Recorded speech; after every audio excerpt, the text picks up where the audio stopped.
My name is Katherine Cook. I am the managing partner of strategy and planning at Brainlabs. And a day-to-day for me looks like working with clients to identify new sources of growth, position the brand for where we think we have the best opportunity to win against your competitive set and in the specialty that you're within the marketplace, and really aligning your objectives and your goals to our comms plan to ensure that we're showing up in the best way for our consumers at every touch point. So the biggest shift that I'm seeing within strategy and planning, I think, is really a resurgence of brand building. And I think there's a lot of places that we're navigating in that conversation. The one is just how we brand grow today and how important it is. There's a lot of consumer shifts that are happening. I think years ago, we used to think of consumers as users and as buyers, and today they're really fan bases. You're really cultivating community, and how you have to use the channels and how media is operating today and how much control audiences have mean that brands really need to grow their brand in different ways and connect with consumers in different ways and really add value and experience into the relationship that you're building with them. It's very one-to-one. And the other side is, how does that then change the principles of marketing, and how should we go to market and apply that to media planning?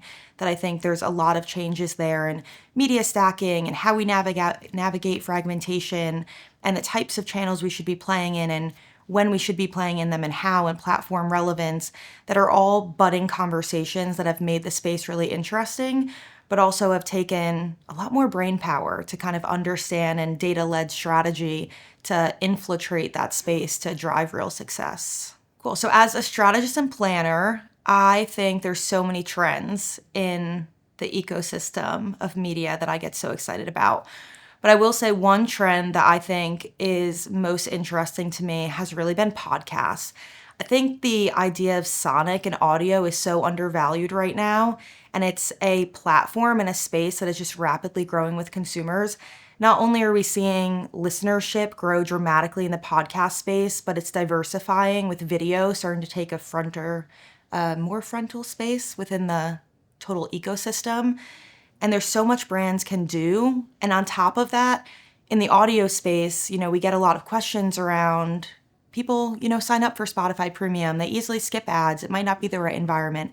Podcasts unlock some of that for you because it's still one of those places within the environments where ads and brands can really authentically play a role, and consumers are more leaned in. We've seen that in the performance that we've seen from clients and from the case studies that have come out, that consumers are more leaned in, and it's a great place to be reaching them and speaking with them. So a skill or hobby that I have that I think makes me somewhat better at my job is photography.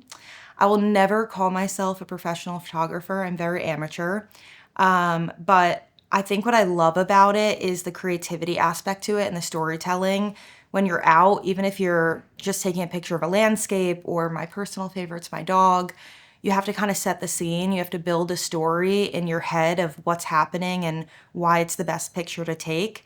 And you have to observe people. And I think in strategy and planning, there's so much observational that happens, and there's so much storytelling and creativity, and flexing that skill and practicing that skill in my day-to-day, I think, has only made me stronger as I push my left and right brain thinking and really get creative and observe consumers every day for brands. If I had to flash back to my younger self and give myself some career advice, I think I would just say to embrace change.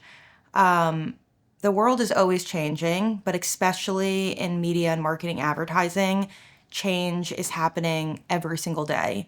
If it's not a new channel that's coming out, or a new platform, or a new consumer behavior, there's 1,000 little technical changes or platform optimizations that are happening, and your clients' needs are always changing, right? You start in one point and they might be focused on one KPI, and then as they grow as a business, they're evolving and they're changing. So I think in this position, sometimes trying to stick to a norm or be very structured can sometimes actually be a box that can limit you and limit your growth, and can stress you out when really you just have to kind of go with the flow and learn, and always be learning, and always adapt, and always be open to change. So it's something I continue to tell myself every day, but I also would have probably told myself a little bit earlier.